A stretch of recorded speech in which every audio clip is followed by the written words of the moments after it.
Todo tuyo. Adelante, gracias. Perfecto. Gracias a todos. Pues muchísimas gracias, muchísimas gracias.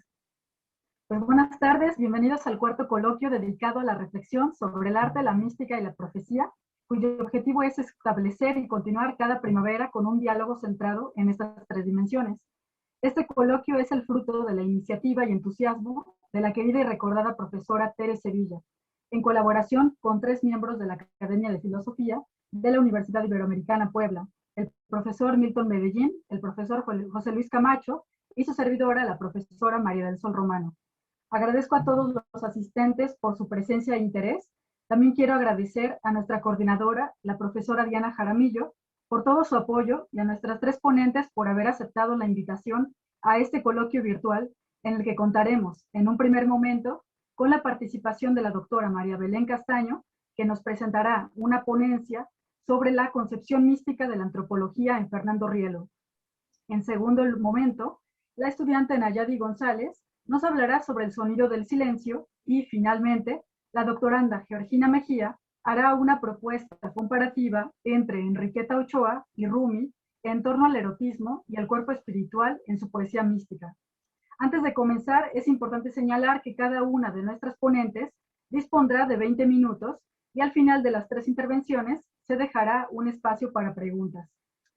Tengo ahora el gusto de presentarles a la doctora María Belén Castaño Corvo, que como ya les ha comentado en este momento está en España y nos ha hecho el honor también de participar en este coloquio, a pesar de la hora que es allá, ahora es la medianoche en España. Y a continuación les voy a leer su semblanza. Es doctora en Filosofía por la Universidad Autónoma de Madrid, con la tesis titulada El pensamiento hispánico de Vasconcelos como ideología de salvación para América Latina. Desde 1994 trabaja en la Universidad Iberoamericana Puebla, donde ha impartido diferentes materias y participado en equipos de investigación. Pertenece al Instituto ID de Misioneros y Misioneras Identes y es miembro de la Escuela Idente, que desarrolla el pensamiento filosófico de Fernando Rielo, justamente de quien nos hablará el día de hoy. Desde hace 35 años asesora a diferentes grupos de jóvenes en proyectos de vinculación con menores protegidos y con otros jóvenes a nivel local e internacional. Actualmente trabaja como profesora de tiempo completo en el área de reflexión universitaria, o ARU, de la Universidad Iberoamericana Puebla. Belén, te agradezco muchísimo por tu participación y te cedo la palabra.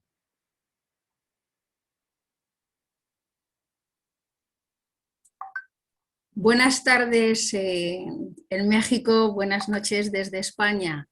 La verdad es que es un gusto estar con todos y todas ustedes y un momentito. Pues es un gusto estar con todas ustedes para compartir pues esta reflexión sobre la concepción mística de la antropología en Fernando Rielo. Me gustaría compartirles pantalla.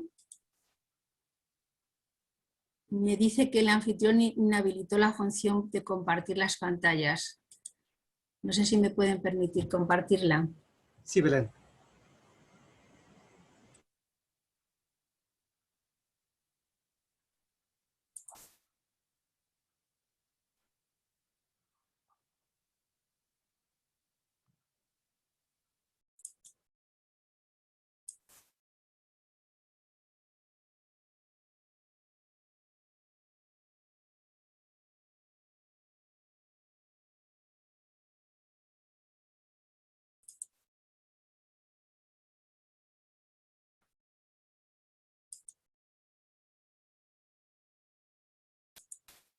Bueno, aún no la puedo compartir, pero si quieren continúo, no sé. Belén, sí está activada. ¿O me puedes mandar tu presentación a mí y yo la comparto? Ok. Ok.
Ya la envié.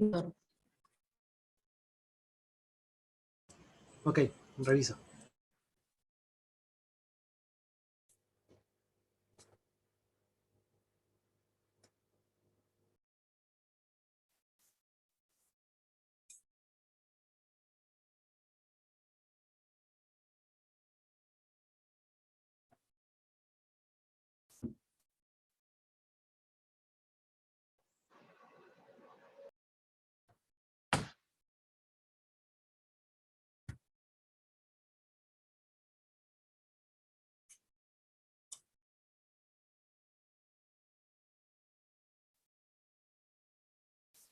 Bien, ya se ve la presentación, ¿verdad?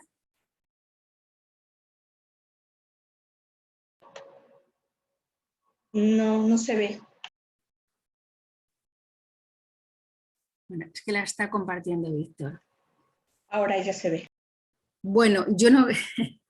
Muy bien. Bueno, pues ante todo les pido una disculpa por este retraso, ¿no? Bueno, entonces me voy a centrar en la concepción mística de la antropología en Fernando Rielo y bueno, agradezco muchísimo a Marisol Romano pues esta invitación para participar en el coloquio de arte, mística y profecía. Para centrarme en esta concepción mística de la antropología, bueno, una de las primeras preguntas que nos tendríamos que hacer es, bueno, ¿qué es el hombre? ¿Qué es el hombre y qué es lo que nos hace humanos? ¿No? ¿Qué es el hombre y qué es lo que nos hace humanos? Esta es una pregunta que se ha hecho desde la historia de la filosofía, se lo han hecho los filósofos, se lo han hecho muchísimas personas, ¿no? ¿Qué es el hombre y qué es lo que nos hace humanos? Pasamos a la siguiente, Víctor. Una de las preguntas también es, bueno, ¿cuál es nuestra concepción de ser humano?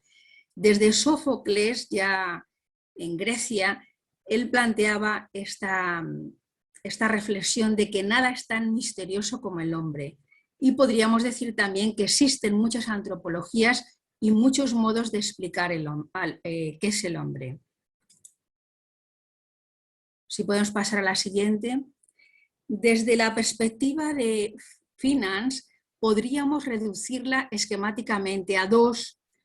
El primer tipo, que podríamos llamar tradicional, parte del hombre como un animal racional. Desde esta perspectiva estaríamos entroncando con la propuesta de Aristóteles cuando define al hombre como un animal racional. Y el segundo tipo, dentro de esta clasificación, podríamos decir que el hombre, o que parte del hombre como un espíritu encarnado. Y esta segunda perspectiva considera al hombre como un ente personal que toma conciencia de sí en el encuentro con los otros, en el mundo. Si podemos pasar a la siguiente. Bueno, desde la antropología social, ¿qué vemos? Que desde esta perspectiva, este hombre de carne y hueso se nos presenta en nuestra sociedad actual con múltiples caras que nos permiten verlo en muchos casos como consumista, tecnológico, light, infeliz, elitista. Todas estas serían concepciones también del hombre, ¿no? Y desde otras perspectivas podríamos ver al hombre como empobrecido, vulnerable, excluido, maltratado, o bien enajenado o violento, ¿no? En esta línea podríamos pensar en, bueno, pues no solamente en los migrantes, sino también, bueno, pues grupos delictivos, sicarios, etcétera, ¿no? Si pasamos a la siguiente, es importante también reconocer el aporte que hace Zygmunt Bauman. Bueno, evidentemente estoy haciendo una serie de pinceladas rápidas, podríamos ahondar en muchas reflexiones acerca del ser humano, pero me interesaba sobre todo ver estas pequeñas pinceladas desde la perspectiva de Finance, desde la antropología social, desde lo que plantea Bauman en este libro, La sociedad moderna líquida, en el que señala que la lealtad es motivo de vergüenza, no de orgullo, y que en esta sociedad consumista al hombre y a la mujer se les ve como objetos de consumo, se convierten en desechables y fruto de relaciones de convivencia marginales. Y bueno, en esta sociedad también se dan relaciones pasajeras, superficiales, lo que produce finalmente una infelicidad que genera una vida de claros tintes egocéntricos. Bueno, este sería un panorama también desde la propuesta de Bauman. Si pasamos a la siguiente, también es importante reflexionar en este momento, pues desde esta cosmovisión o esta visión del hombre desde el transhumanismo. Y la propuesta de Albert Cortina, o desde su pensamiento, él señala que de la cosmovisión sobre el ser humano que tengamos, entenderemos a la persona como singular, exclusiva y diversa, o bien como un simple artefacto material, un cuerpo y una mente que pueden mejorarse con las biotecnologías y diseñarse morfológicamente de forma libre. Entonces, estaríamos hablando de la aplicación de la biotecnología al ser humano para obtener seres humanos mejorados. Entonces, bueno, ¿de qué hombre estaríamos hablando ahí? Y pensar que el transhumanismo también es un paso para el poshumanismo, donde la inteligencia humana y la inteligencia artificial se fusionarían. Entonces, a partir de todo esto vemos un amplio panorama de las visiones sobre el hombre que hay en nuestro mundo actual. Bueno, esto quiero que sea como un contexto para hacer la propuesta desde Fernando Rielo, cómo él propone, cómo él piensa al ser humano. Decir, bueno, unas pequeñas pinceladas acerca de su vida, decir que él nació en Madrid en 1923, fallece en Nueva York el 6 de diciembre de 2004, donde residía desde 1988 por especial asistencia médica con algunos colaboradores de su escuela IDENTE. Él fundó una escuela de pensamiento y también funda un instituto religioso en 1959. Un instituto religioso de misioneros y misioneras identes, al que les imprime en pocos años una gran proyección internacional, creando unos 70 centros en 25 países.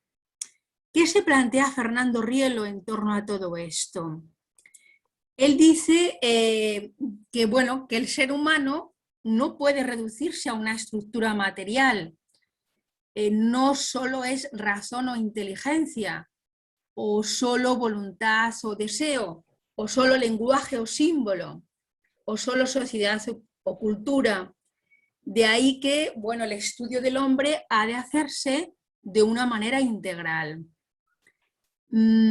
Esto es importante, ¿no? Entonces, esto supone una definición trascendente del ser humano, que dé unidad, dirección y sentido a todos sus niveles, pensando en el cuerpo, el alma y el espíritu y a las dimensiones en las que los seres humanos nos movemos, una dimensión personal, social, histórica, religiosa, científica y artística. ¿Qué dice él del ser humano? Él plantea esta definición. Claro, él parte, bueno, pues de una experiencia de Dios, y él va a decir que el ser humano es un espíritu psicosomatizado. O sea, hay un espíritu, una psique, un soma, pero además más divina presencia constitutiva. Es decir, que hay un Dios, un sujeto absoluto que nos constituye como personas. Y él dirá esta frase también, ¿no? Somos mística deidad de la divina deidad. Es decir, el ser humano es un ser místico. Bueno, yo creo que esta imagen de Miguel Ángel, pues yo creo que es muy clara de lo que sería esta relación del ser humano con Dios. Para Fernando Rielo, en su definición mística del hombre, él dice que corresponde a Jesucristo el haber dado una definición mística del hombre, al comprender a este como una mística deidad.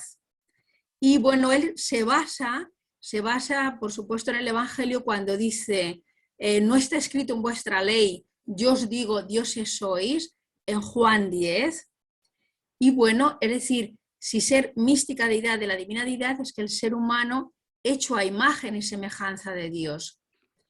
Y bueno, en este sentido, desde la definición mística del hombre, Fernando Rielo pues, se opone de manera frontal también a esa concepción pesimista del hombre, como podríamos decir la defendida, la visión defendida por Hobbes cuando señala que el hombre es lobo para el hombre, tomándolo de Plauto, ¿no?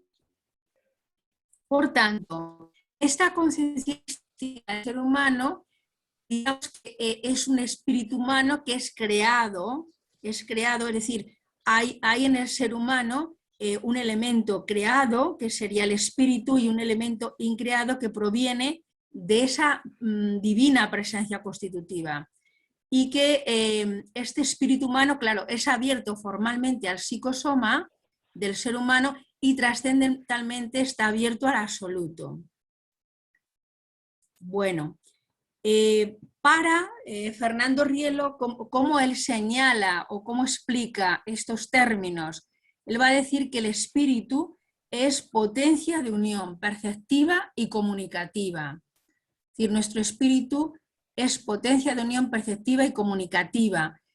Va a señalar también que este aspecto del crear, reflejar en el universo, el ser humano es a imagen y semejanza de Dios. El psicosoma se refiere al cuerpo y la psique, como comentaba antes, lo trascendental tiene la relación con el absoluto y el absoluto pues, es el autor de la creación.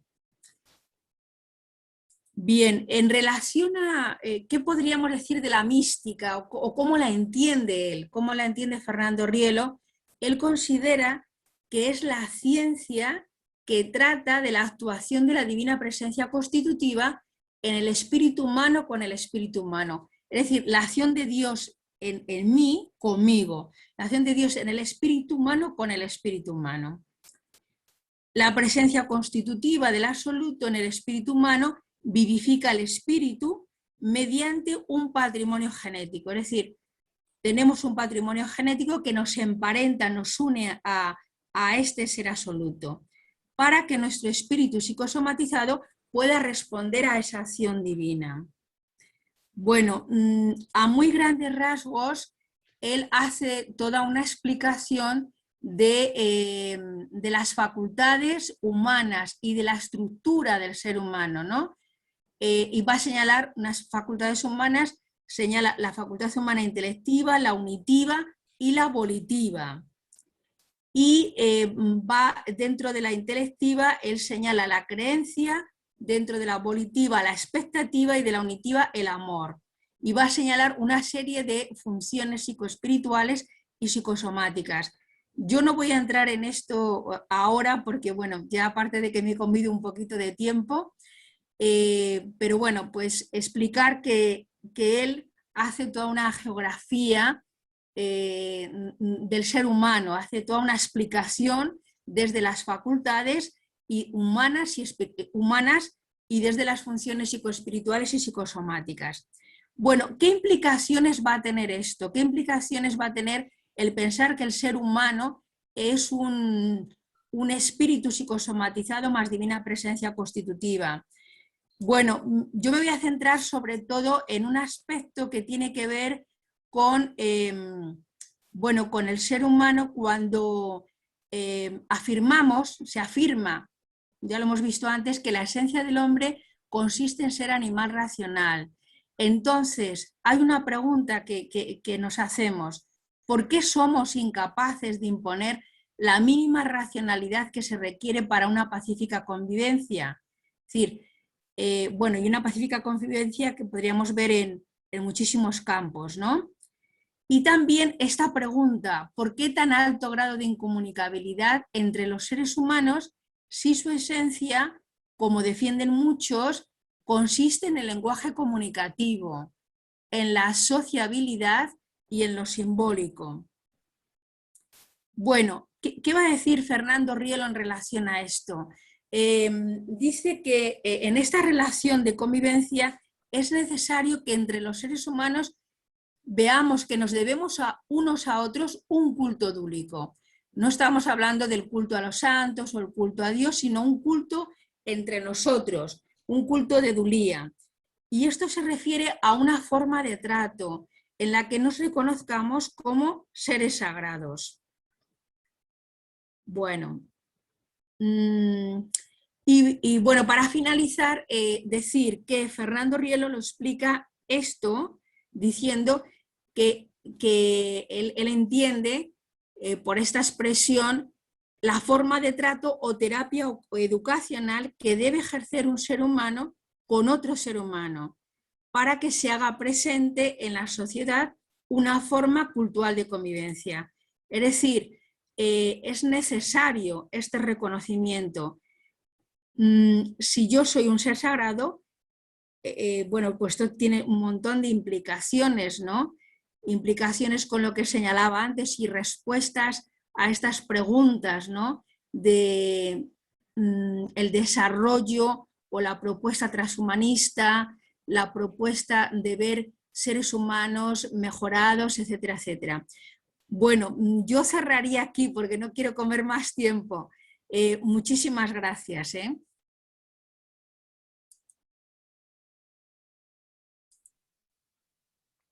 Muchísimas gracias a ti, Belén. Le agradecemos todos a la doctora María Belén Castaño por su ponencia. Es ahora el turno de nuestra segunda invitada, la estudiante Anayadi González Rosas, de quien leeré una semblanza. Es estudiante de Literatura y Filosofía de la Universidad Iberoamericana Puebla, en donde ha participado en la Expo Ibero, representando a su carrera con 2 proyectos: Estrategias de promoción a la lectura y rasgos filosóficos en el poema Muerte sin fin, una aproximación desde la hermenéutica analógica. En 2018 publicó su primer cuento titulado Calcetines Rojos, en el cuaderno universitario Hojarasca.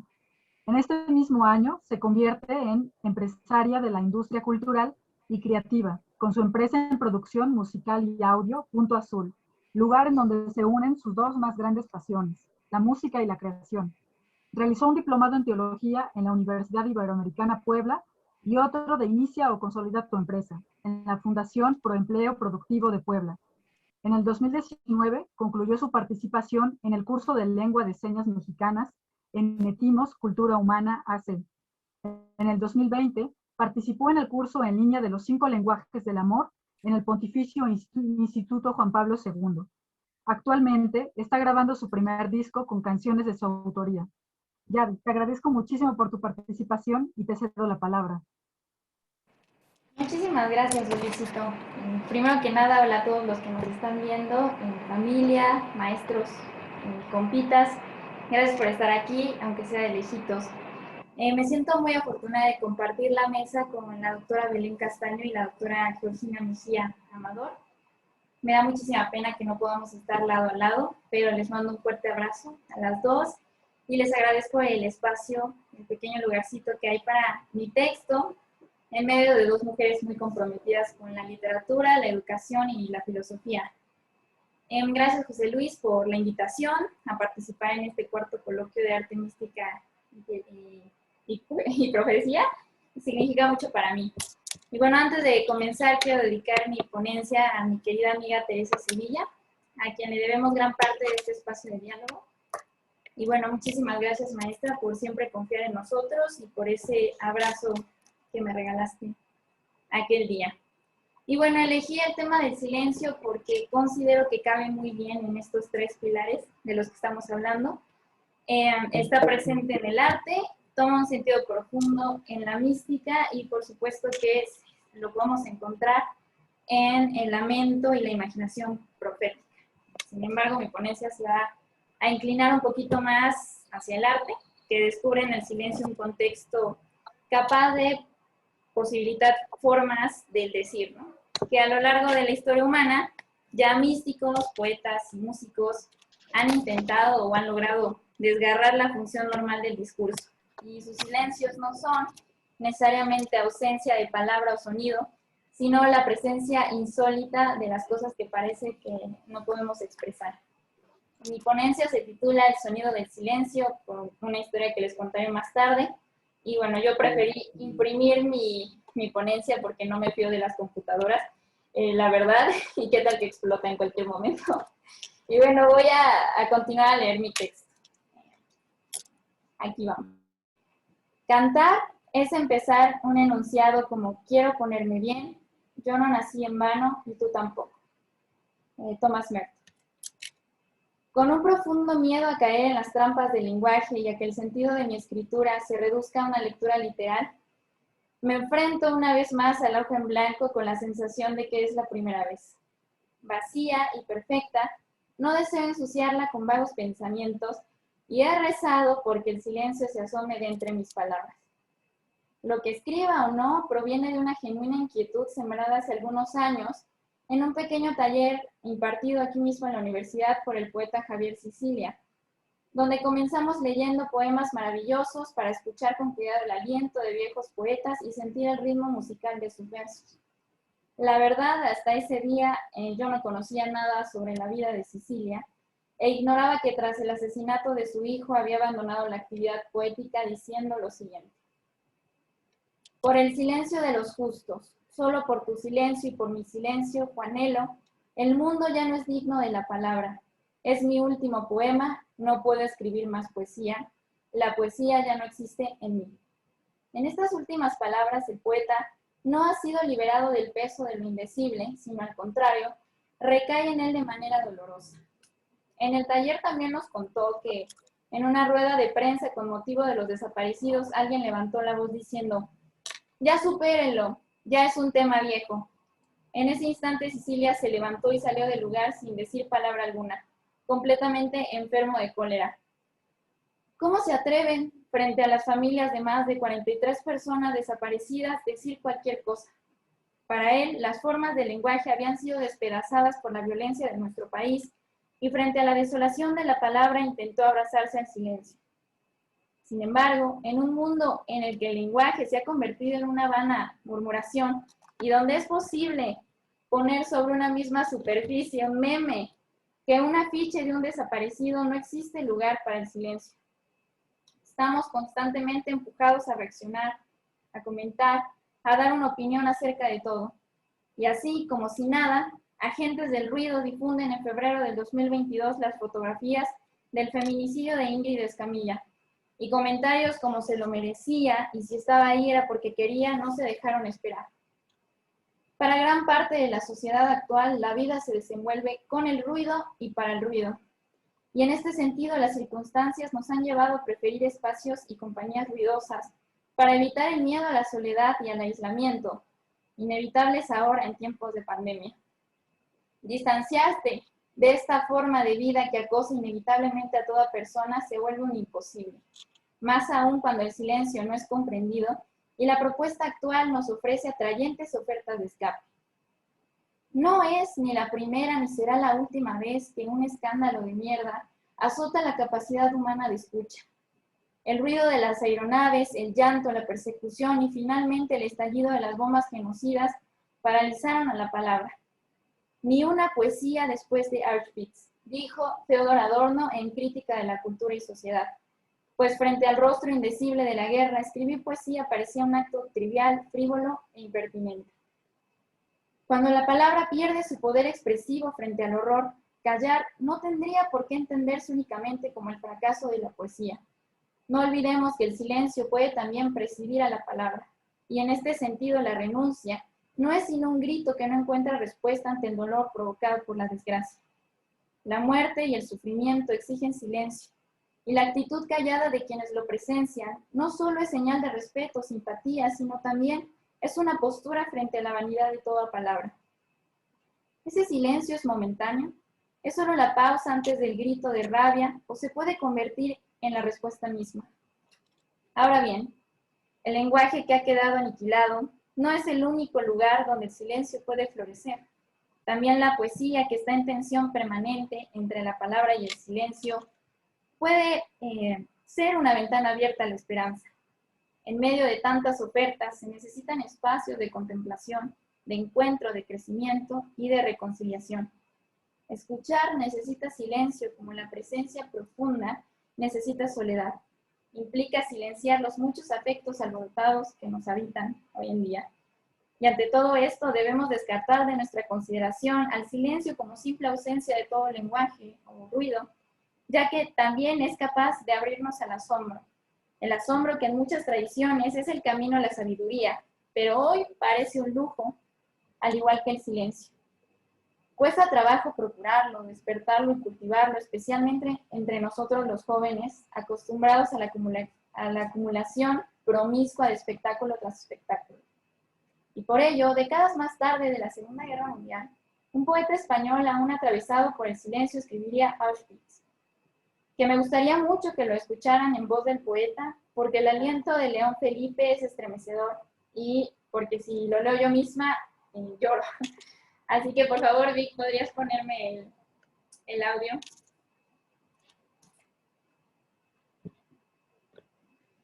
Bueno, su voz es un poco ronca, así que pongan mucha atención, igual es un poco difícil de entender.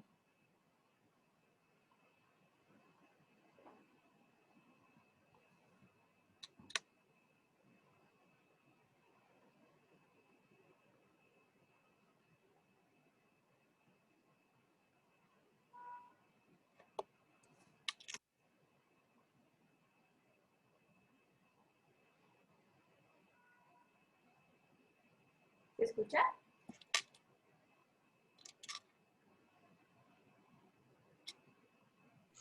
No, no escuchamos.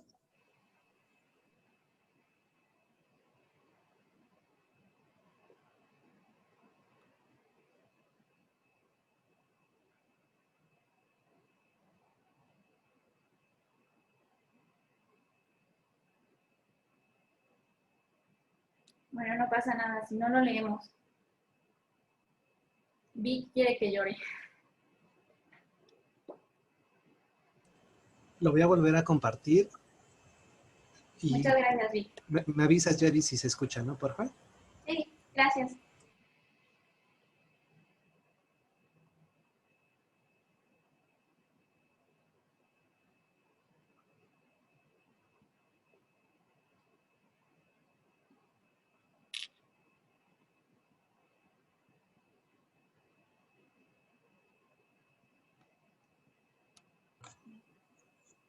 No se oye nada. No se escucha. Aún no creo. Bueno, lo leo. Mejor. Aquí lo tengo. A la mano. Bueno, se los voy a leer, ¿no? Él dice: a todos los judíos del mundo, mis amigos, mis hermanos.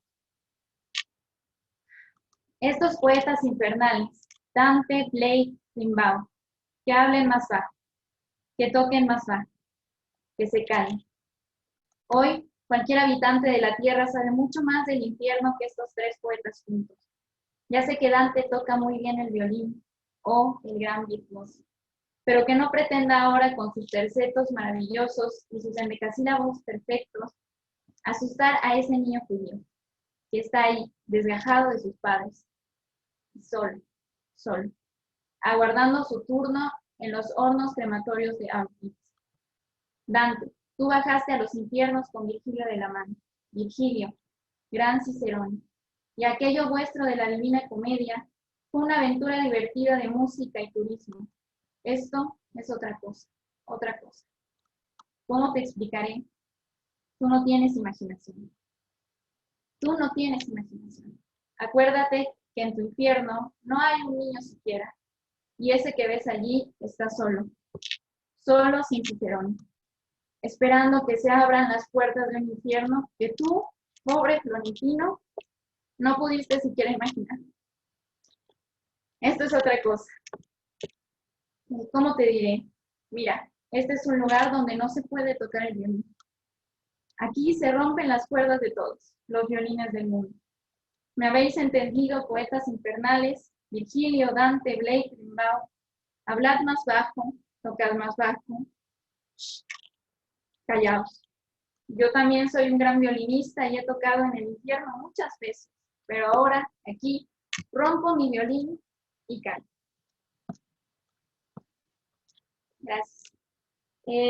Después de escuchar estas líneas, tenemos la certeza de que la poesía después de Arpit sí era posible, pero también de que tenían que ser versos que integraran no solo al silencio, sino también a lo inerte. Versos en los que el habla poética se olvidara de afirmar el instante y se construyera en cambio como un decir en el que acontece la muerte. Una muerte capaz de callar a la propia lengua del poeta. Esto me recuerda a un poema de Yehuda Amihai. Y cito: y es a causa de la guerra que digo de nuevo, en nombre de una simple y última alegría. Sí, el sol gira alrededor de la tierra. Sí, la tierra es llana como una plancha. Dios está en el cielo. Sí. Pero cabe decir que en otros poemas de León Felipe, además de evidenciar la muerte, también expone la posibilidad del canto. Y cito un fragmentito: levantad la cabeza y no me miréis con ceño, porque yo no soy el que canta la destrucción, sino la esperanza. Y para cantar, hace falta el silencio, el lenguaje y algo que los exceda a ambos. Porque ¿qué hay de las experiencias que por maravillosa exceden nuestra capacidad de expresión? No sé ustedes, pero la primera vez que realmente me enamoré, no supe qué decir. Y frente a toda esa experiencia no se me ocurrió otra cosa que estudiar literatura. Espero que mis papás no me regañen por decir eso. Pero bueno, yo quería aprender a decir el amor. Por supuesto que en esta universidad, y creo que en ninguna otra, te enseñan a hablarle bonito a tu novia o a tu novio, pero sí que he aprendido a escuchar. Pues eso espero. El amor y la gratitud colmada también precisan del silencio. La belleza de la vida también rebasa las palabras y a veces solo el silencio puede nombrarlas. Quizá lo que nosotros vemos como algo cotidiano puede en el poema ser signo de una revelación que no se limita únicamente al mundo de siglos. En la poesía mística, por ejemplo, el silencio que acompaña al lenguaje no solo es su trasfondo, sino su trama. Los significados poéticos brotan de modo inesperado, y así el poeta expresa algo irrepetible. San Juan de la Cruz es capaz de revelar la presencia insólita de las cosas indecibles. Y cito un fragmentito: éntreme donde no supe y quédeme donde no sabiendo. Toda ciencia trascendente. También Merton hace un rodeo de la misma idea. Y cito: la estudié y ella nada me enseñó. Pronto olvidé todo lo aprendido. Después fui agobiado por el conocimiento, el insoportable conocimiento de la nada. Se trata de una poesía contemplativa que, habitada por el silencio, deja entrever al amor como un suave pero contundente golpeteo que aviva las formas rutinarias de nombrar las cosas. En la oscuridad de la noche puede brotar lo más escondido para adentrarse en el misterio del amor. Y San Juan, como un puñado de poetas más, hizo del silencio la experiencia que lo condujera hacia la claridad de lo inefable. La palabra que habita en el alma y que callada asciende en busca de la luz, solo puede aparecer en la sombra que la oscuridad provee. Pero aún así, la experiencia mística no finge ser un secreto, porque es música silente, mas no ruido, y por ser música y voz no puede permanecer oculta.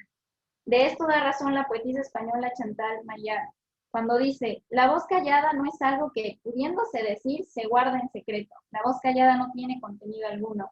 Es voz, sonido primordial. Los silencios de la poesía son muchos y sus significaciones varían al infinito. Pero no puedo dejar de pensar con lo anterior que el silencio busca ser descubierto también como otra posibilidad. Creo que ante la ineficiencia de las palabras, la poesía habría de transitar hacia la música. Y si acaso el dolor o el misterio del amor pudieran verdaderamente hallar un cauce, sería el de la melodía. El silencio para escuchar a la naturaleza y el renacer en la vida no se trata de un capricho artístico ni de una arrogancia intelectual. Es un silencio con actitud de escucha, porque si no es estéril. El acceso a esta realidad desbordante de vida implica encaminarse por el sendero del silencio, estar dispuestos a escuchar y buscar permanentemente el encuentro con el otro. ¿Y acaso no es la canción o el poema una orilla donde la quietud del silencio y el movimiento de las palabras nos permiten tomar aire fresco? La canción de The Sound of Silence de Simon y Garfunkel, que como saben fue uno de los mayores éxitos musicales de los años 60, se instaló en mi memoria desde una temprana edad. Mi padre, químico de profesión pero músico de corazón, la escuchaba un cierto grado de devoción. Y por esta razón, cuando fue el momento de elegir un título para mi ponencia, sin pensarlo demasiado, le dije a José Luis, el sonido del silencio, como aquella canción. Fue una revelación inesperada al movimiento folk rock del momento que consagraría para siempre a unos por entonces jóvenes Paul Simon y Art Garfunkel, uno de los dúos más famosos de la música. A juicio de su autor, la clave de The Sound of Silence es la simplicidad de la melodía y las palabras. Ambas nos invitan a la búsqueda de sonidos interiores, alejados del ruido, lejos de la gente que, este es un fragmentito de la canción, habla pero no conversa, que oye pero no escucha. Y así, el silencio se impone llenándolo todo. Garfunkel en una ocasión resumió el significado de la canción como, y cito, la incapacidad de las personas para comunicarse entre sí, no particularmente a nivel internacional, sino emocionalmente, por lo que estamos rodeados de personas incapaces de amarse entre sí. La música puede ser una de las formas, si no es que la predilecta, para interactuar con el silencio. Para varios de los grandes compositores e intérpretes, es tan importante cada una de las notas como el silencio que hay entre ellas. Entonces, aunque parezca contradictorio, el silencio es una herramienta expresiva muy importante para la música. La canción de la que hablé nos recuerda que aún en el mundo cotidiano se asoma la pausa, el ritmo, las vibraciones de un tambor o unas cuerdas, donde quiera se encuentran estos silencios. La música puede también tener sentidos secretos que se resguardan en las calles, en un contexto que posibilite algo más, ya no como un reposo, sino como un suspiro o un grito, un momento de transformación, de dolor y de liberación. Las canciones no son solo lo que dicen las palabras, sino lo que dice la melodía y el sonido, afirmaba Simon. Para el estadounidense John Cage, el silencio guarda una gran intención que interrumpe e irrumpe como ausencia, como una nada y también como un todo. Es como olvidar lo anterior para darnos un momento y hacer memoria. Silenciar todo para recibir los sonidos. En 1952, Cage estrenó una de las obras más polémicas de la historia de la música. Se trata de una partitura que se llama 4 minutos y 33 segundos, que se pueden interpretar con cualquier instrumento, pero la única condición es que deben guardar silencio por 4 minutos y 33 segundos, ¿no? Y bueno, es considerada provocación por unos, burla e incluso insulto por otros. Yo la primera vez que la presencié, me reí mucho. Pero bueno, por supuesto, yo no sé nada de nada, pero creo que la pieza es todo lo que se dice de ella y mucho más. Una obra que enmarca con silencio la realidad para llevar la escucha a percibir todos los sonidos del silencio. Un nuevo acercamiento a la música y a sus fronteras con la vida. Aunque Cage va mucho más lejos diciendo, y cito, concentrarse en el silencio no es buscar lo que pasa desapercibido. Es buscar lo que pasa desapercibido, detener la intención de la escucha. Nuevamente, la contemplación se asoma como un proceso que emerge desde la experiencia cotidiana del ser humano y la conciencia en ella. Entonces, silencio y contemplación son también esenciales para hacer poesía, para componer y, por supuesto, pintar, esculpir, bailar. En fin, para expresar la riqueza de lo contemplado, que puede ser un grito calmado que a veces exige ser manifestado y compartido. El mismo silencio contemplativo ha de ser el que dé paso a la metáfora y a la melodía. Una experiencia puede ser tan significativa que resuene constantemente en el corazón. En tal caso, para no perder detalle de la oportunidad contemplativa. Y cito, hay que silenciarse, dejar que la luz del misterio se haga presente y que invada hasta la médula sin ponerle obstáculos y resuene su voz, su música callada. Estar dispuestos a escuchar y buscar permanentemente el encuentro.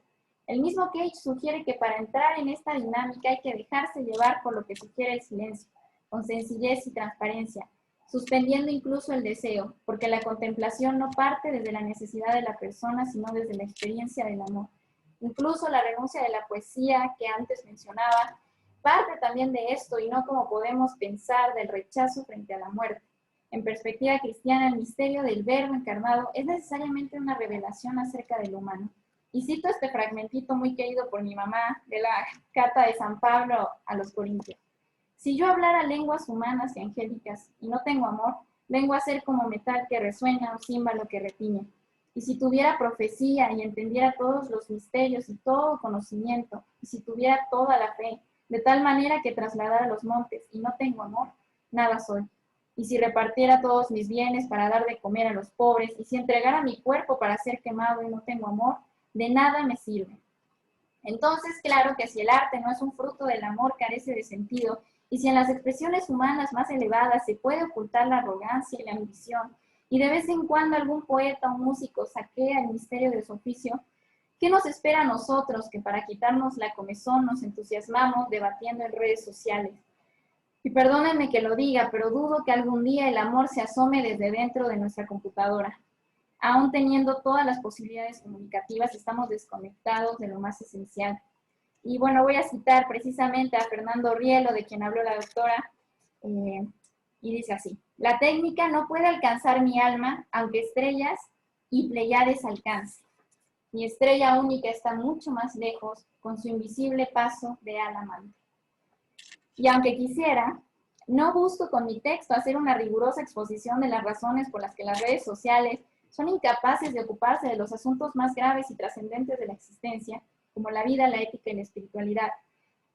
Y sí considero que hay un límite preciso a la expresión de los pensamientos, por así llamarlos, porque hay cuestiones de valor que están más allá de las posibilidades lógicas del lenguaje. Sobre los feminicidios y otras formas de crueldad, nada puede decirse, nada que no sea un absurdo o un sinsentido. El ser humano puede escindir sus esperanzas en las nuevas tecnologías, pero no así la poesía y la música, porque éstas, ante la inconmensurabilidad del misterio, atienden a un llamado, a una huella, a un padecer que es confirmado por el mandato del amor. Comunican la experiencia y la identidad humana con los ámbitos más cotidianos y determinantes de la vida misma. Estar o ser en el silencio constituye un itinerario largo y un cultivo continuo. Es un recorrido que conduce a una disposición esencial para aprender a discernir las mismas nociones que permitirán elegir aquello que más conduce a la vida. Ojalá encontremos un vínculo indisoluble entre los sonidos y el silencio, de tal manera que los primeros no culminen en un escándalo intimidante, sino que nos transforme y nos lance hacia una entrega mayor. De este modo, el deseo humano de encontrar sentido puede dar esperanza a la propia vida en la contemplación y el silencio. No todo está perdido. En la poesía y en la música, el asombro y la contradicción aparecen como los métodos de una mayéutica invertida que dan lugar a una convergencia entre el lenguaje y el silencio. La poesía se vale de la experiencia contemplativa para comunicar el mensaje, y la música traduce en un lenguaje más cercano y asequible el misterio amoroso. Entonces es preciso habitarlas, o más bien dejarse habitar por ellas. Ya voy a concluir. Aún podemos redefinir nuestros silencios a partir de los sonidos que vendrán por delante, porque continúa hablando la brisa, el bosque, los árboles, el bello canto de las aves, los ríos y las cascadas con su murmullo infinito, y la tierra con la voz de su presencia. Hablan también los ojos de los enamorados cuando se miran fijamente, y el silencio de la noche se escucha. De ello nos dan razón algunos poetas y músicos, pues ellos encontraron paradójicamente en la resequedad del desierto la fuente viva de la vida. No fue solo en la tempestad ni en el estruendo del ruido, fue en la soledad y en el silencio del corazón, donde a través de una suave brisa presenciaron el momento del encuentro. Siempre a través del amor que posibilita nuevos horizontes de sentido y nuevas experiencias de interpretación. Las sinergias que se establecen entre sonido y silencio dan lugar a espacios para el diálogo y la interacción, inclusive para la posibilidad de vivir el mismo fervor y asombro del artista, con H, como diría mi mamá. Y por todo esto y más, me aferro a la idea de que aún existen sonidos gentiles que somos capaces de aprender, con H también. Pero para escuchar los sonidos del silencio debemos estar dispuestos a silenciar nuestras opiniones y a reconocer que continuamente, como lo dice Thomas Merton, estamos invitados a olvidarnos de nosotros mismos, a arrojar a los vientos nuestra horrible solemnidad y a unirnos a la danza cósmica. A través del silencio y la contemplación es posible hacer frente al lenguaje instrumentalizado que escandaliza todo a su alrededor.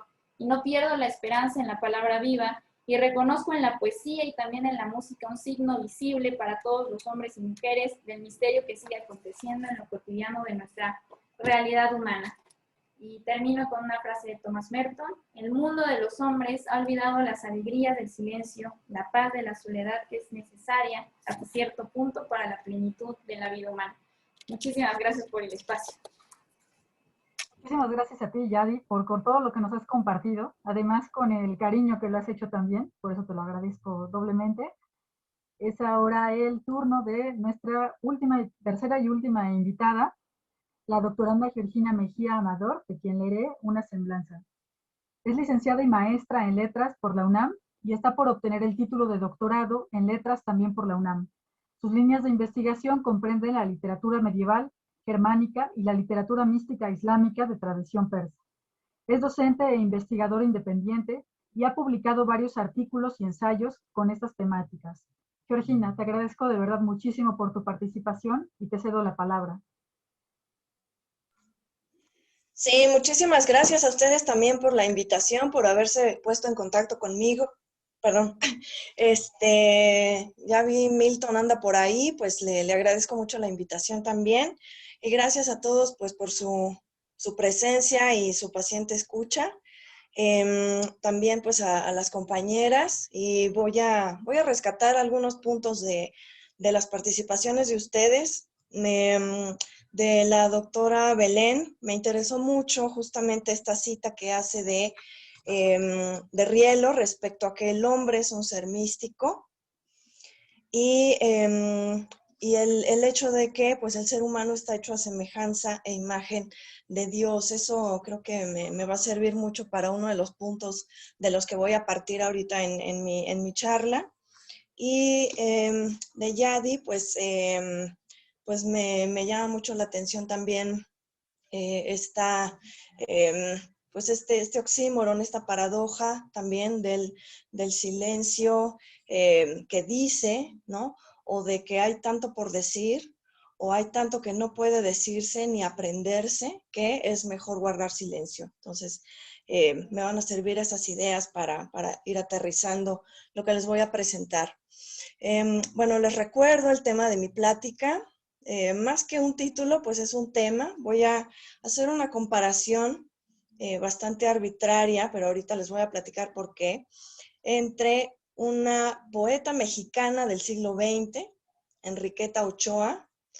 No asumo que todos aquí la conocen, pero la verdad es que es una poeta con poca difusión, y la verdad es que es monumental su poesía, su brío, su vocabulario y sus ideas también respecto a varios temas. Aquí vamos a explorar su relación con el cuerpo, con la mística, con este acercamiento a lo divino, que a veces es al Dios cristiano, a veces no está muy claro a qué deidad se está refiriendo, sin que esto sea un defecto para nada, pero digamos que esa es una de las líneas fundamentales de su obra, y pues por eso me ha interesado durante algún tiempo Enriqueta Ochoa. Ella es de Torreón, Coahuila. Y mi otro autor es Rumi. Es un poeta persa del siglo XIII, y ustedes han de estar pensando, bueno, ¿y qué demonios hace una poeta mexicana del siglo XX con un poeta persa del siglo XIII, ¿no? ¿Qué experimento es ese? Bueno, pues les comento que no nada más me entusiasma pues hacer literatura comparada porque puede entenderse puentes entre diferentes tradiciones, sino porque también pues podemos incluso trazar una línea en cuanto a temática, en cuanto a búsqueda sobre todo, tanto poética como espiritual, personal, pues en todos los poetas místicos. Es muy difícil determinar si se leyeron entre sí, si se conocieron entre sí. Probablemente no, muchos de ellos, algunos sí, no sabríamos a ciencia cierta de qué forma. No obstante que hay trabajos muy interesantes sobre la influencia de la mística islámica en los místicos del barroco, como San Juan de la Cruz y Santa Teresa, pero digamos que fuera de ahí, la verdad es que pues es difícil, ¿no? Trazar quién influyó a quién o quién leyó a quién.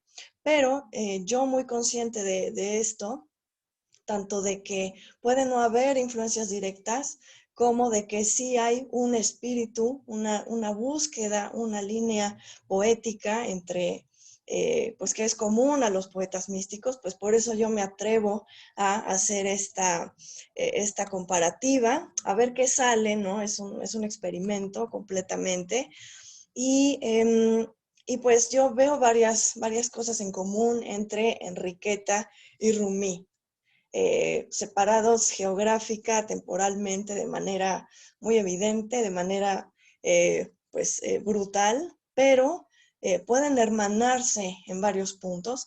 Claro que también pues hay diferencias importantes y ahorita pues vamos a hacer este esbozo de en qué se parecen y en qué difieren.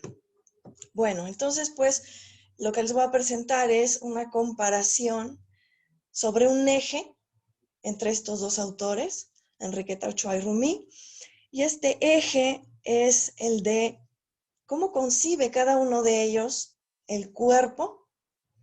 No estoy hablando nada más del cuerpo físico, sino el cuerpo y sus distintas categorías de cuerpo y cómo participa cada uno de estos cuerpos en su experiencia mística. Y claro, donde hay cuerpo, también hay erotismo. Y este es un concepto indivisible en varios poetas místicos, poetas mujeres y poetas hombres místicos, que es, no hay experiencia mística sin erotismo. Y vamos a ver por qué. Porque estos dos elementos van siempre de la mano y producen siempre esta búsqueda infinita de la experiencia con lo divino, con el absoluto. Y bueno, lo primero también que observo entre Enriqueta y Rumi, que tienen en común, es que tal vez haya cierta afinidad porque son ambos poetas del desierto, corresponden ambos a una geografía de la roca y la arena. Entonces también si pensamos en las prácticas ascéticas o en el mismo pasaje bíblico de Jesucristo yéndose 40 días al desierto, pues tenemos que el desierto es el ámbito de la contemplación por excelencia, el ámbito de la renuncia, el ámbito del retiro y de la introspección. Entonces, tal vez puede haber algo por ahí, pero sin duda otra cosa que de los dos me llama mucho la atención y que me atrapa es el ritmo. Vamos a ver cómo ambos en sus lenguas, Enriqueta en español, claro está, y Rumi en farsi. Ahorita vamos a escuchar un poquito de farsi. Hay mucha musicalidad y mucho ritmo. O sea, Enriqueta en ese sentido tiene un ritmo perfecto, ya sea en sus sonetos o en sus versos libres. Entonces hay una búsqueda también de perfección, pero en ambos creo que el ritmo va muchísimo más allá de hacer encajar sílabas y acentos, ¿no? Digamos que este ritmo a nivel místico, o sea, sería un ritmo místico, podemos llamarlo así, es como entrar, como si la creación poética se insertara también a través de este ritmo, en el ritmo de toda la creación. Y recuerden ustedes, o bueno, si no lo saben, se los comento, la poesía de Rumi se ha asociado mucho también a un tipo de danza giratoria, la cual pues naturalmente se arraiga en el ritmo, en el movimiento, en el cuerpo, pero es también una danza cósmica. Y según Rumi, todo está danzando en este preciso momento.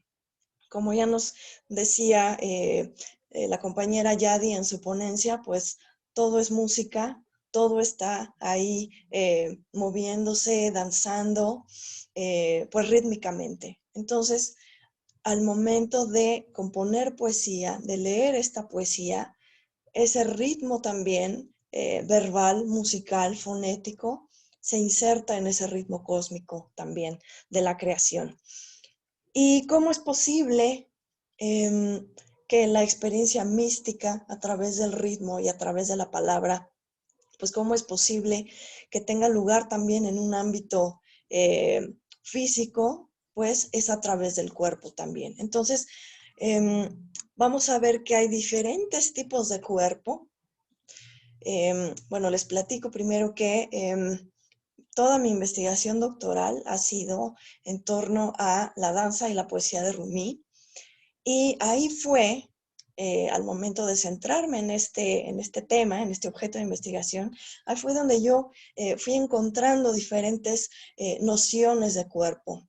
Por un lado, el cuerpo físico que permite esta danza, pero también el cuerpo construido a partir de la palabra, a partir de la poesía. Entonces yo ahí veo otro punto de coincidencia entre Enriqueta y Rumi. El cuerpo construido a partir de la palabra y de la poesía, y no nada más en términos simbólicos, no nada más en términos léxicos, sino, como ya les comentaba, con el ritmo. Ajá. Entonces, bueno, esa es una de las líneas. Entonces, repasemos, ¿no? Es Enriqueta Ochoa, Rumi, cuerpo, erotismo, ritmo. Uh-huh. Bueno, pues, ¿qué es poesía mística? ¿De qué hablamos cuando decimos poesía mística? ¿Qué es el místico? ¿Qué busca el místico? Bueno, pues es asumir que hay una realidad y hay una verdad que me trasciende, de la cual vengo y a la cual retorno. Esto es muy platónico, viene desde ahí, se recupera en el neoplatonismo esta noción de que nosotros estamos aquí en la tierra incompletos, que olvidamos nuestro origen, y entonces el místico o la vía mística es aquel reencuentro, aquella búsqueda hacia la verdad, hacia el origen. Entonces, ¿qué busca el místico? La verdad. ¿Pero qué es la verdad? No es la verdad intelectual, no es la verdad de 2 más 2, no es la verdad que podemos encontrar en nuestra vida diaria, no. Se trata de una verdad que es que Dios es una naturaleza a la cual debo volver y que yo soy parte de Él también. No nada más soy su objeto creado, no nada más soy su criatura, sino que yo con Él formo una unidad. Lo que les decía yo de este cuerpo y este ritmo que se integran al macrocosmos, al cosmos, al universo. Entonces eso es lo que descubre el místico, y al mismo tiempo, ¿cuál es su motivación? ¿Cuál es su motor? Por un lado, el amor. O sea, el místico descubre que esta creación ha sido hecha a partir del amor, y por tanto también este Dios me ama, yo lo amo, y por tanto también uno de sus atributos es la belleza. Entonces, ¿qué es lo que me hace buscar a Dios? ¿Qué es lo que me invita a empezar a recorrer esta senda mística? La belleza del amado. Por tanto, esta verdad que el místico está buscando es el deseo de la belleza del amado, es decir, la belleza de Dios. Esto que les estoy esbozando lo podemos encontrar en varias tradiciones, y les estoy hablando específicamente de la mística islámica. Pero la mística islámica se alimenta del neoplatonismo, del platonismo, de ahí también va a brevar en gran medida el cristianismo. No nos vamos a meter ahí ahorita, sería mucho desviarnos bastante para bien, ¿no? Pero ahorita no nos toca hablar de eso. Pero vemos puntos en común. Ahora bien, por tanto, al mismo tiempo tenemos que esta búsqueda de la verdad y de la belleza va a derivar en, como les decía, estoy buscando a este Dios que es bello, pero también, y aquí es donde entra el hecho de que hay poesía mística, este recorrido, esta búsqueda también va a derivar en palabra, en poesía. Por tanto, en todos los poetas místicos, creo invariablemente, me atrevería a decir, la poesía es también experiencia mística. Pero al igual que la experiencia mística, la poesía nos va a revelar cosas y a ocultar cosas. Lo que escuchábamos, por ejemplo, hace rato en la ponencia, ¿no? del silencio. Entonces hay silencio, pero también hay revelación. Y vamos entonces con este tema al primer poema de Rumi que les quiero compartir. Bueno, vamos a leer tantito, les leo un fragmento de esta investigación que yo he hecho y respecto justamente a la búsqueda del amado que está motivado por la belleza de este amado. Dice así, les cito de mi trabajo, el amado es necesariamente hermoso porque el sufí se siente motivado a buscarlo por amor. Acuérdense que Dios nos ha creado por amor, entonces este amor va a ser también lo que va a regir esta búsqueda mística. Por tanto, en el sufismo se desarrolló la idea de que la belleza absoluta e inalcanzable de Dios también puede reflejarse en un medio creado, puede resplandecer a través de un ser terrenal. Así, un ser humano hermoso puede encender el alma. ¿Qué estamos escuchando aquí? Bueno, Dios está en su naturaleza trascendente, está en algún sitio de este universo, pero como todos somos parte de Él también, Dios puede manifestarse en un ser del mundo terrenal. Es lo que nos está diciendo esta cita que es de Anne-Marie Schimmel, que es una de las grandes estudiosas de sufismo. Y aquí es donde entra el cuerpo. Justamente aquí es donde entra el cuerpo y el erotismo asociado a ello. Entonces, si Dios es bello, si Dios es mi amado y puede manifestarse en el mundo, entonces bien, puedo encontrarlo en el cuerpo de una persona, puedo encontrarlo en alguien.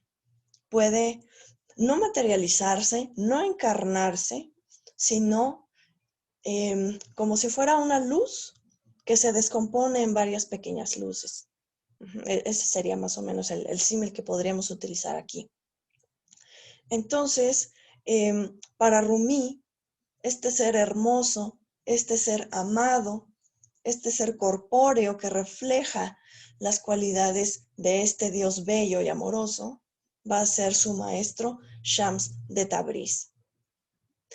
Shams de Tabriz es un derviche, también del siglo XIII, que fue quien le cambió la vida a Rumi.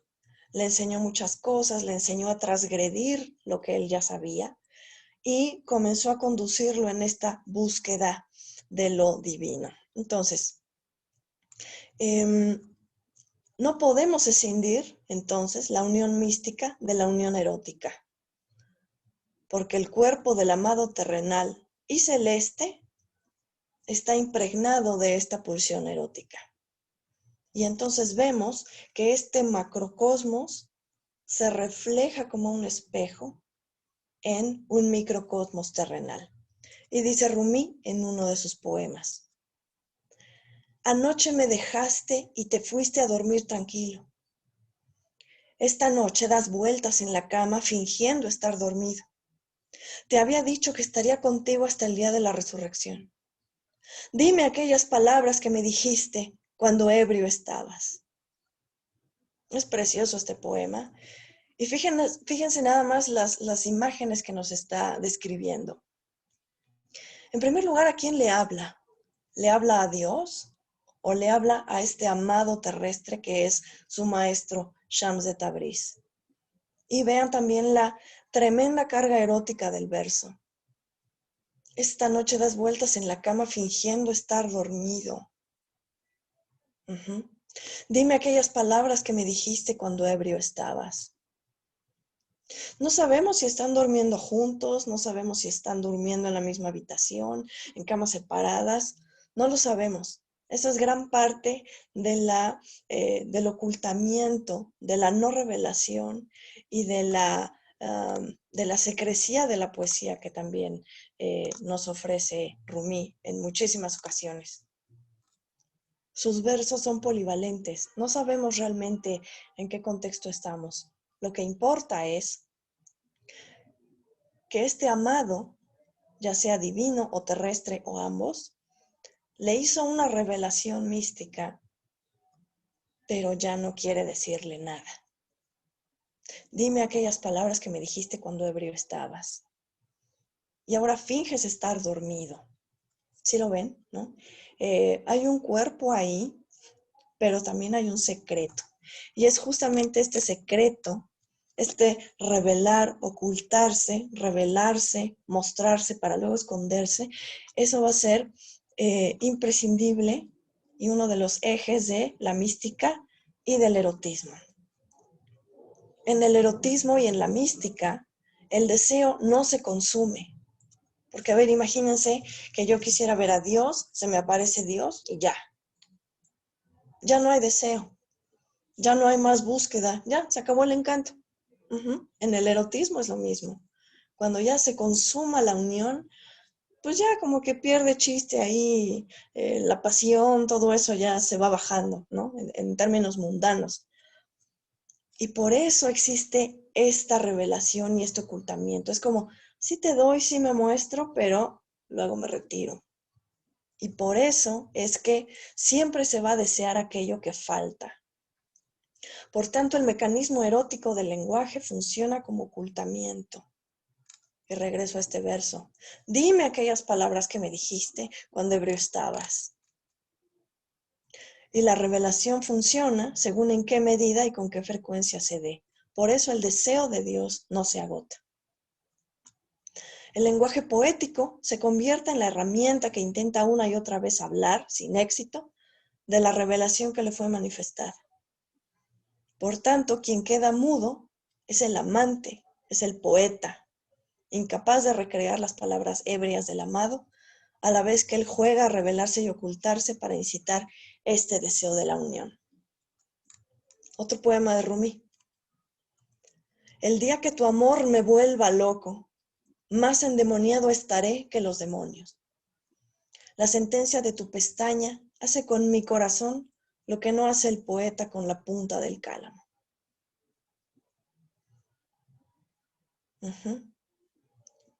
Este amor por Dios es un amor pasional, es un amor loco. Más endemoniado estaré que los demonios. Estoy completamente fuera de sí en mi deseo y amor por Dios. Esa es la primera parte de la cuarteta. La segunda, la sentencia de tu pestaña hace con mi corazón lo que no hace el poeta con la punta del cálamo. Y aquí el elemento erótico es la pestaña. Pensemos también, por ejemplo, en todas estas imágenes de miniaturas persas con mujeres veladas. Es una cultura del velo, ¿no? Hoy en día lo seguimos viendo, el hijab, el niqab, etcétera, todos estos aditamentos para cubrir a la mujer. O sea, el concepto de velar algo es todavía muy fuerte. Entonces imagínense que en este velo que no me deja ver nada, de repente veo una pestaña. Sumamente sensual esta imagen. Pero es la pestaña nada más ni nada menos que del amado divino. O sea, es casi es una erotización de lo divino. O de su manifestación terrenal. Puede ser cualquiera de las dos. Rumi nos da esas dos posibilidades. Entonces, ver nada más su pestaña ya me vuelve loco. Y dice, haber visto tu pestaña no hace el poeta con la punta del cálamo. No es como lo que hace el poeta con la punta del cálamo. Es decir, me deja sin palabras. Tan solo verte, ver ese minúsculo fragmento de lo divino me deja sin palabras. Pero al mismo tiempo lo estoy diciendo por medio de la poesía. Es siempre esta paradoja del decir y el desdecir. El cuerpo aquí se reduce a una parte ínfima, pero sensual y más poderosa que todo lenguaje. Ahora bien, ¿qué pasa con Enriqueta? ¿Cómo configura ella el cuerpo, tanto el suyo como el divino? lo va a configurar sobre todo a partir de la palabra. Porque para ella, como lo es para Rumi también, la experiencia mística es la poesía. Y en cuanto a imágenes, en cuanto a símbolos, en cuanto a atmósferas, Enriqueta nos va a ofrecer, por ejemplo, un cuerpo ígneo, cuerpos de fuego, cuerpos de polvo y ¿cómo decirlo? Otro campo semántico para el cuerpo que ella crea en varios de sus poemas van a ser los que se refieren a la germinación. Entonces, como si Dios fuera ya no este ser trascendente o este ser bello que se muestra en algunos de las manifestaciones de su creación, sino un Dios casi orgánico, biológico. En Enriqueta vamos a encontrar la presencia de Jesucristo, por ejemplo, muy evidente, muy obvia, pero también de este otro Dios, Dios semilla o Dios embrión. Y eso es también bien interesante, bien padre. Porque entonces tenemos un Dios corpóreo, pero ya vieron que es un Dios corpóreo de diferente forma del Dios corpóreo de Rumi. Para Rumi, Dios puede manifestarse en un ser terrenal, en este caso en su maestro. También Rumi va a hablar de los bucles, del cabello de Shams, esta pestaña que no sabemos muy bien si es de Shams o si es de Dios, del amado. Sí hay un Dios corpóreo que se manifiesta, que es bello, pero en Enriqueta, más que corpóreo, incluso podríamos decir carnal. No encarnado, porque ya tenemos ahí la imagen de Jesucristo, sino carnal. Y aquí les leo un fragmento de uno de los poemas que más me ha deslumbrado en toda mi vida de lectora, que es Las urgencias de un Dios. No nada más porque Enriqueta lo escribe a los 19 años, sino porque es un poema tremendo, ¿no? A la altura de Muerte sin fin, o del Primer sueño de Sor Juana. Bueno, en mi humilde opinión. Entonces, bueno, en estos versos vamos a ver ese Dios orgánico, corpóreo, carnal. Dice, cito, ¿cuál es tu Dios, tu identidad y la región que habitas? Digo, mi tierra es la región del embarazo y yo soy la semilla donde Dios es el embrión en vísperas. ¡Qué maravilla! ¿No? Yo soy la semilla donde Dios es el embrión en vísperas. Imagínense un Dios embrión. ¿Qué es eso? No, o sea, me fascina este concepto de cómo ella no es que desbarate, no es que contradiga, pero ya no tenemos este Dios trascendente, ajeno, lejano, bello, perfecto, allá en su nube, o no sé dónde se encuentre Dios en este momento, sino que es un Dios embrión en vísperas. Entonces ahí tendríamos un punto en común, pero con estas diferencias. Y digo que para Enriqueta el cuerpo se configura a partir de la palabra por uno de sus poemas breves en los que definitivamente afirma que la vía mística se completa por medio de la palabra. No hay otro camino. Encontramos también un poco quizá este decir, desdecir, revelar, ocultar, pero para ella la vía definitiva es la poesía. Les voy a leer entonces, es un poema chiquititito, se titula En el cristal profundo del silencio. También escuchan ustedes este ritmo al que yo me refería al principio. O sea, es su acentuación, su medida de las palabras es simplemente perfecta, limpia, pero traten de conectarlo con esto que les comentaba yo al principio también, que este ritmo fonético, orgánico de la palabra, es como si también se uniera a este otro ritmo cósmico que está danzando. Es muy pequeñito, ahí les va. Es la hora. Siéntate junto a ti. Escucha el cristal profundo del silencio. Busca la sustancia sin género, la aleación de ti mismo. Y entonces, solo entonces, entrégate con servidumbre a la palabra. Tremendo poema. Muy sintético, muy pequeñito, aparentemente muy sencillo, pero nos está diciendo una cosa tremenda. Así como la vía mística es un viaje interior, porque he aquí el resultado también del descubrimiento de la mística, que es que Dios no está afuera nada más, sino que Dios también está dentro de uno mismo. Podemos asemejarlo a este verso, siéntate junto a ti, es decir, mírate a ti mismo, comienza ese viaje a tu interior y a ver qué descubres. Y escucha el cristal profundo del silencio. Aquí coincide con Rumi en cuanto a que Rumi dice sobre la poesía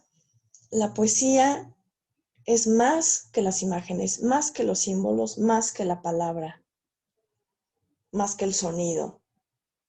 Contiene un silencio profundo y aquel que logra escuchar el silencio de la poesía, ¿no? Ahí tenemos otra paradoja, el silencio de la poesía, aquel que lo logra escuchar ya conectó con Dios. Y eso nos está diciendo Enriqueta aquí también, eso nos sugiere también. Escucha el cristal profundo del silencio. La aleación de ti mismo. Y esto lo podemos conectar con Rumi y también con el cuerpo. Porque para la experiencia mística, el cuerpo sufre una transformación a nivel simbólico. El cuerpo tiene que morir simbólicamente. El cuerpo tiene que pasar de crudo a cocido. Y aquí Enriqueta nos dice la aleación de ti mismo. Tienes que transformarte, tanto mística como poéticamente. Y entonces, solo entonces, entrégate con servidumbre a la palabra. Y bueno, ya llevo casi media hora hablando. Les traía muchas cosas más, pero bueno, creo que ya le voy a parar aquí. Porque creo que ya más o menos vimos ahí los ejes por donde podemos hacer este intento y esta propuesta de comparación entre estos dos magníficos poetas. Bueno, pues les agradezco mucho su atención y pues ya cedo la palabra a la moderadora. Muchísimas gracias, Georgina, por tu bella exposición. Como dices tú, siempre hay mucho más que decir, ¿verdad? Nos quedamos también ahora en el silencio después de la palabra, pero bueno, es también para dar paso a futuro, para más diálogos al respecto. Y muchas gracias también a nuestras otras dos invitadas por sus magníficas presentaciones. La verdad, las tres ponencias han sido maravillosas. Es ahora el momento para que quienes gusten hagan sus preguntas a nuestras tres ponentes y para ello pues pueden usar el icono de mano levantada que aparece junto a su nombre. Belén, me parece que tienes alguna pregunta.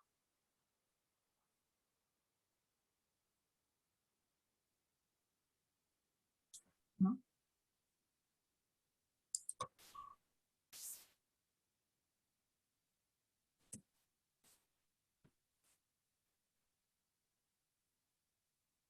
No tengo ninguna pregunta, solamente decir que me ha encantado.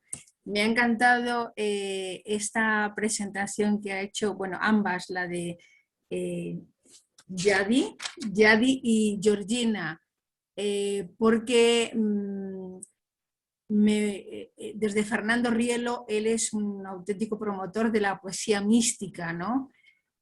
Además de filósofo, él escribe poesía mística, bebe de Santa Teresa de Jesús, por supuesto, pero él va a reflejar no la relación entre el amado y la amada, sino esa conciencia filial. Él parte de esa conciencia filial y decirles también que él pues creó un premio mundial de poesía mística, ¿no?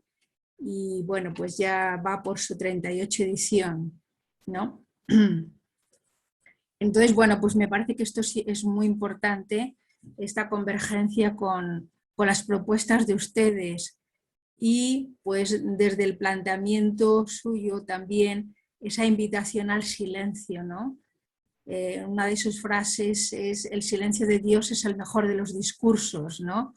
Una de sus frases en un libro suyo que se llama Transfiguración, libro de proverbios. Entonces, bueno, pues la verdad es que me ha encantado tanto la ponencia de Yadi como la de Georgina, y esa invitación a adentrarnos en nosotros y a vivir algo como es el silencio, que es algo parece muy difícil en nuestros días. Quizás la pandemia nos ha ayudado a todo este proceso de interiorización, pero es necesario movernos en el silencio, porque San Juan de la Cruz diría, él hablaba de la música callada, el silencio sonoro y la música callada, ¿no? Esto es muy importante y Fernando Rielo refiere este aspecto del recogimiento, ¿no? De tener una mente recogida y una voluntad en quietud. Yo creo que, bueno, pues él parte, comentabas también, Georgina, de esta importancia de la unión mística. Claro que sí, o sea, partimos de él, ya estamos en la unión y vamos hacia esa mayor unión, ¿no? Bueno, lo dejo aquí, o sea, es pues una primera reacción que me viene ante pues, este disfrute, ¿no? De poder escucharles a ustedes dos también, ¿no? Muchísimas gracias, Belén. ¿Alguien más que quiera comentar algo o hacer alguna pregunta?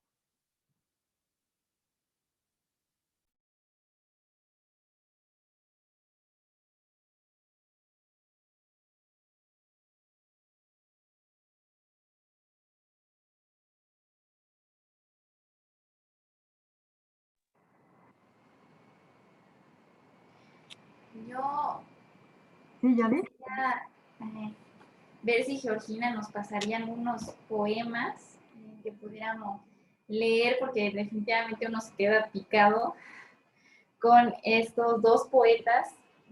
La verdad, conozco más a Enriqueta Ochoa que a Rumi, pero tampoco es que tanto, o sea, los conozco así de vista, ¿no?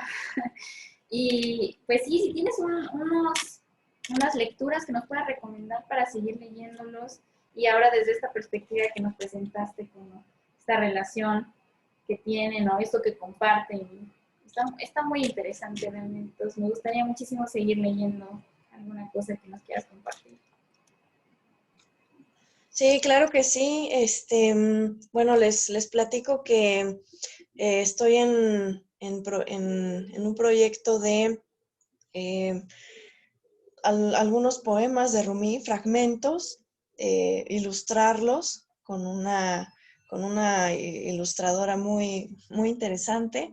Entonces mi idea es pues sacar un libro, realmente una cosa muy rústica, muy sencilla, con estos poemas de Rumi, que tienen la característica de que los traduje directamente del Farsi, con la guía y la ayuda de dos maestras que son pues hablantes nativas del Farsi o persa. Naturalmente el crédito es también de ellas, ¿no? Pero esto lo hice porque, uno, tenía que usarlos para mi tesis, que es justamente sobre el cuerpo en la poesía de Rumi y cómo se relaciona esto con la danza y la poesía. Y dos, porque pues en castellano hay muchas ediciones de la poesía de Rumi, pero muchas vienen del inglés o del francés y hay bastantes cosas ahí tergiversadas. Entonces, pues mi pequeño aporte a las ediciones en español de este gran autor, que sí les recomiendo si no lo conocen, pues sería esta, ¿no? Y pues los tengo traducidos en mi trabajo de doctorado, que ya está en línea en la Biblioteca Central, pero pues sí me gustaría hacer también este otro librito digital más accesible, sin toda esta carga pues también académica y medio tediosona que tienen las tesis a veces. Algo más accesible, pues más ligero, sí. Entonces, pues sí, ya les estaré pasando el dato si les interesa. Gracias por tu interés, Yadi. Muchas gracias, Yadi. Gracias, Georgina. Pues todos aquí con curiosidad también e interés de leer tu tesis próximamente. ¿Alguien más tiene alguna pregunta para alguna de nuestras tres ponentes?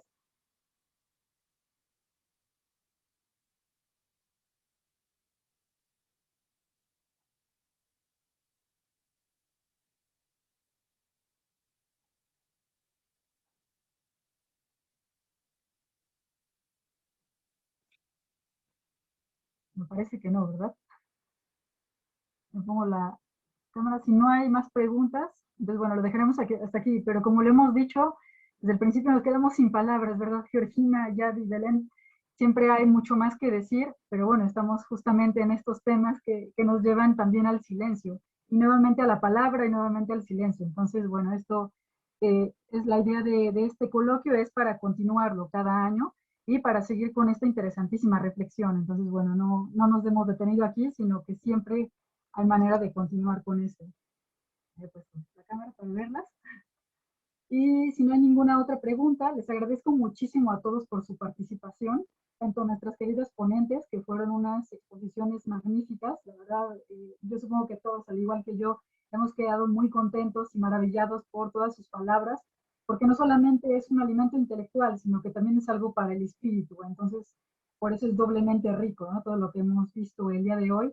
Por eso les agradezco infinitamente a Belén, a Yadi y a Georgina por haber aceptado esta invitación, por compartir sus conocimientos, también su propia experiencia, porque aquí no solamente son conocimientos, sino también una vida que se ha hecho, ¿no? A partir de la reflexión. Estos temas prestan mucho también a una manera de vivir, entonces no se queda en una abstracción plena, sino también en una vida, a través de, como ustedes dicen, a través del cuerpo, del espíritu y de todo lo que somos nosotros. Entonces, por eso se los agradezco mucho. También agradezco muchísimo a todos los que estuvieron aquí presentes escuchando las ponencias, les agradezco muchísimo por su apoyo. Y pues ya saben, ya tienen abierta la invitación para el próximo año para reflexionar nuevamente sobre este interesante diálogo entre el arte, la mística y la profecía. Ya saben que los esperamos a todos. Y pues para seguir adelante, ¿no? Con esta reflexión y esta experiencia conjunta. Así que muchísimas gracias y pues nos vemos el próximo año, ya está muy pronto. Muchísimas gracias a ti también, Solecito, y a Víctor, que estuvo detrás de todo. Muchísimas gracias. Y aprovecho para mandar saludos a mis maestros, los extraño mucho, los quiero mucho y bueno, si de alguna forma dije algo elocuente hoy, pues también se lo debo mucho a ustedes y a esta universidad. Muchísimas gracias. Muchas gracias, Yadi.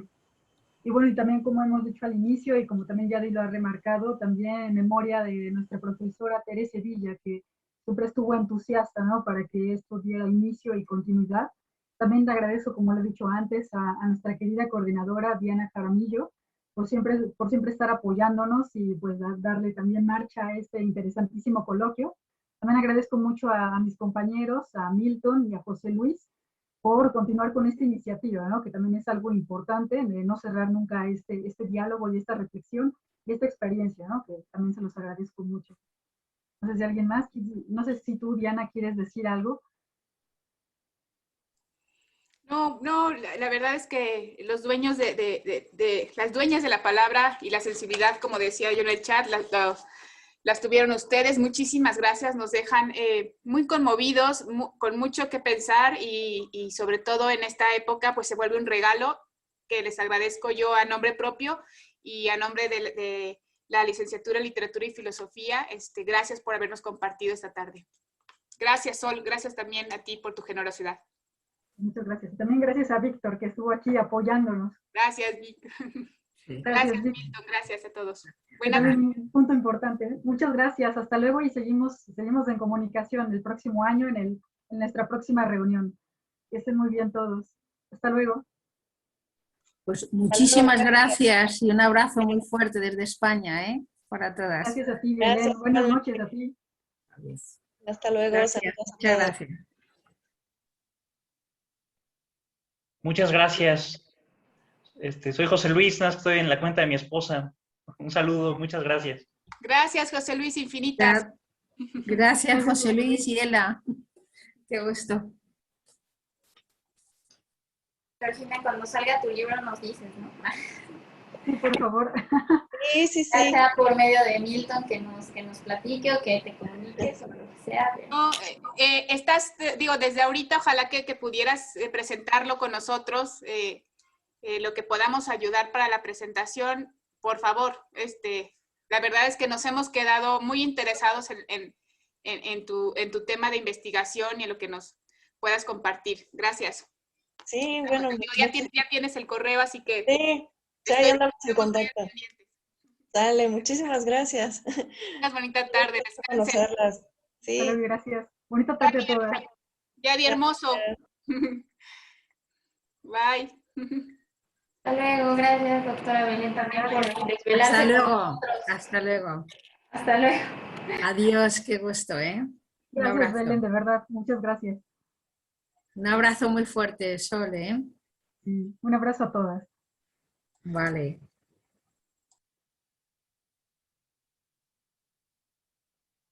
Un abrazo, Víctor.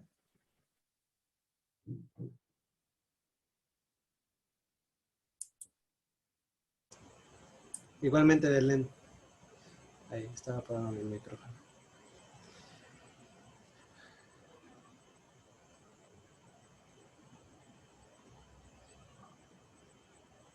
Pues voy a cerrar. Sí, cuídate mucho, Víctor, y de verdad muchísimas gracias por todo. Eres una pieza clave también para que esto se lleve muy bien a cabo. Muchísimas gracias. No, hombre, ¿de qué Sol? Muchas Cuídate gracias. mucho. Adiós, Yadi. Adiós. Gusto en verte igual. Muchas gracias por todo. No, hombre. Cuídense mucho. Igual, hasta luego. Bye. Adiós.